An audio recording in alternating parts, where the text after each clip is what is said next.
Hi everyone, so I'm really excited that this online learning gives us a chance to bring back one of my favorite aspects of class, Composer of the Week. We're going to pick up right about where we left off with a composer who follows up Beethoven.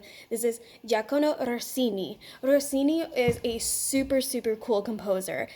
He was born in 1792 in Italy, and that puts him right about at the beginning of the Romantic era. If you remember us talking about the Romantic period, Beethoven kind of ended the classical era and started the Romantic era.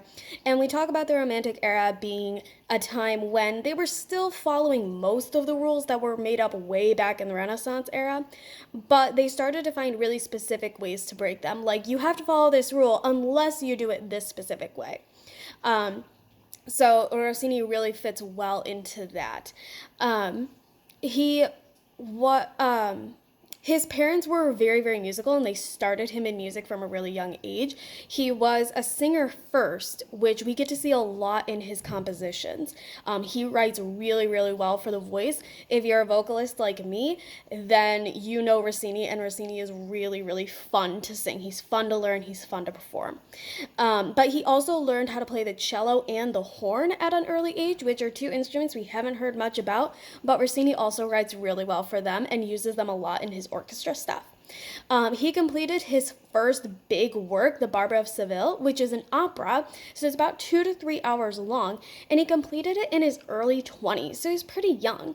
And then after that, he composed over 30 different operas, and each one of them is hours long. So he wrote a lot of music, but he was known as this kind of lazy guy. Like, he was just known as this guy that didn't really work all that hard. He liked to just kind of hang out with his friends. He was still a really famous composer during his time. He was a famous piano player. His operas were super popular, and we'll talk about those later. But he was just kind of known as a guy that didn't really work that hard. He just sort of got to hang out a lot of the time.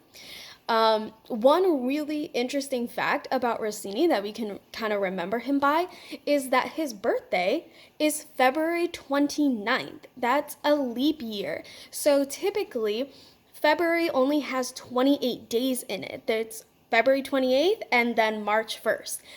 But every 4 years, so like in 1792 or this year in 2020, February has an extra day. It has February 29th. Right before March, and that was the day that Rossini was born. So he really only celebrated his birthday every 4 years. So that's a little bit about Rossini. We're going to talk more about what kind of works he wrote tomorrow, and then we'll talk about some of his really famous stuff, and we'll have some listening examples coming up. I've attached a portrait of Rossini to this email, and it's actually the first composer that we talked about so far that we have like a not so painted portrait. Like, his portraits look really different from what we've been looking at. So take a look, you'll see that he does not look like a very serious guy. So I hope we like learning about Rossini this week, and I'll talk to you tomorrow. Bye.